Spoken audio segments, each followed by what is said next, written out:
I was doing cardio and seeing stars. My endurance had dropped in a way that I couldn't explain. I was training consistently, eating well, sleeping reasonably, and I couldn't figure out why I was performing so much worse than I knew I should be. Then I went to donate blood, something I do every 3 months. And I found out my iron was low. And suddenly, everything clicked. And the thing that frustrated me the most wasn't the low iron. It was that I had been dismissing signs for months without connecting them. And when I started looking into it, I found that this is one of the most common patterns in active women. And I should know this, low iron is extremely common in women, and especially those who are active. But it shows up in ways that are easy to write off, as stress, overtraining, getting older, or just having a bad run of weeks. So today I'm covering 5 common symptoms that I overlooked and that you might be overlooking as well. And these are worth taking seriously because a lot of the things we're going to talk about today, women write off as normal, or they don't understand the significance. And honestly, it is a pretty easy fix once you understand it. Now, before we get into the signs, I quickly want to cover a bit of context about why this is so common for women.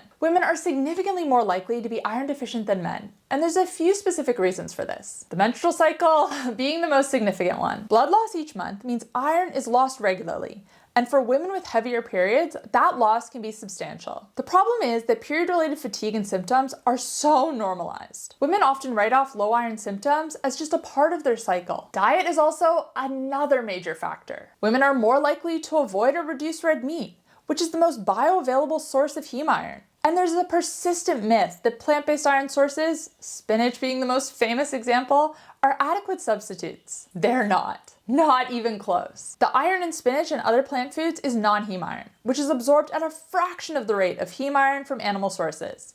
Spinach also contains oxalates, which further inhibit iron absorption. You need to eat spinach in massive amounts if you want to get any meaningful amount. And this isn't realistic. Sign number 1 that I experienced was dizziness and seeing stars during exercise. This was one of the most obvious signs, and one that I should have acted on sooner. Iron is essential for hemoglobin production, and hemoglobin is what carries oxygen in your red blood cells. When iron is low, your blood's oxygen carrying capacity drops. And during high intensity exercise, when your muscles are demanding more oxygen, the gap between what your blood can deliver and what your muscles need becomes obvious. That's what produces dizziness and visual disturbances. And this can be pretty scary. Your brain and eyes are temporarily not getting enough oxygen. So if you're getting dizzy during exercise, this is a sign that your iron is low and not one to ignore. Sign number 2 is your endurance dropping for no obvious reason. And this was one that confused me the most because it was gradual enough to not be obvious. I kept looking for other explanations. Overtraining, sleep, stress. I went through all of them before iron became obvious. When oxygen delivery to working muscles is reduced, your aerobic capacity drops. You're working harder for the same output. Your heart rate runs higher for the same effort level, and recovery takes longer. For me, I felt like I was losing fitness that I shouldn't have lost. Sign number 3 is hair loss or excessive shedding. And again, this is one that a lot of women overlook or write off as normal. They think they just need to take more supplements, use more hair masks, but that's not the solution. Ferritin, which is your stored iron, is directly needed for hair follicle function. When ferritin drops, hair follicles can shift from the growth phase to the resting phase prematurely, which results in increased shedding. An important distinction here is that this is ferritin dependent, not just hemoglobin. You can have a hemoglobin level that looks technically normal on a standard blood test, while your ferritin is low enough to be affecting your hair. This is one of the reasons why a standard iron check isn't always enough. Ferritin specifically is the marker that tells you about your stored iron, not just what's circulating right now. So if you're noticing more hair in your shower drain or in your hairbrush, this is something to look into. Sign number 4 is fatigue that sleep doesn't fix. There's a specific quality to iron deficiency fatigue. It's different from being tired, from not sleeping enough, or from a heavy training week. It's a heaviness that doesn't lift, regardless of how much rest you get. You sleep 8 hours and wake up feeling like you haven't slept. You sit down in the afternoon and the tiredness is almost physical in its weight. This happens because iron deficiency affects energy production at a cellular level, not just oxygen delivery. Iron is also involved in mitochondrial function, the process by which your cells actually generate energy. When iron is low, energy production is compromised at the source, which is why rest doesn't fix it the way it would fix normal tiredness. And as women, we often normalize this type of fatigue,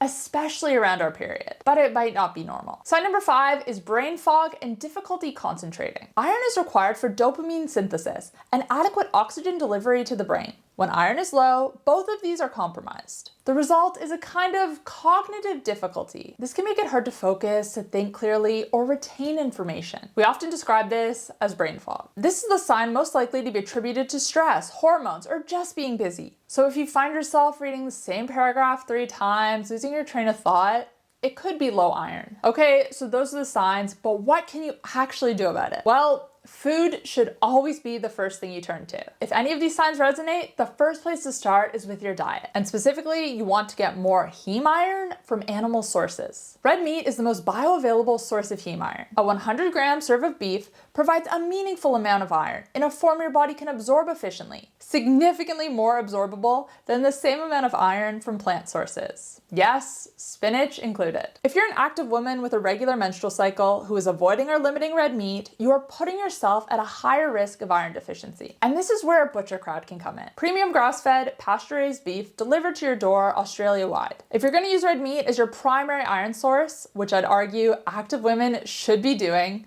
the quality of that meat matters. I've been using Butcher Crowd for probably 6 or 7 years now. It was definitely before COVID that I started. And honestly, you cannot beat the quality. You can taste the difference. Whenever I post a video on Instagram cooking a Butcher Crowd steak, I get a ton of comments asking where I bought it from. And the answer is Butcher Crowd. I'll put the link to shop in the description box down below. Like I said, they do ship Australia-wide, and you can change, pause, or cancel your subscription at any time. So there really isn't any reason not to give them a try, at least for 1 month. And also make sure to use code HTK15 at checkout to save 15% off your first box. Now, red meat isn't the only source of heme iron, of course. Lamb, chicken liver, and beef liver are among the highest iron foods available. You can also get some from sardines and other oily fish and oysters. And if you're getting adequate heme iron from your diet and still experiencing these signs, a ferritin test specifically is worth requesting from your doctor. Make sure to ask for ferritin, not just a standard iron panel. So, like I said at the start, these 5 signs are easy to write off. Dizziness and seeing stars during exercise,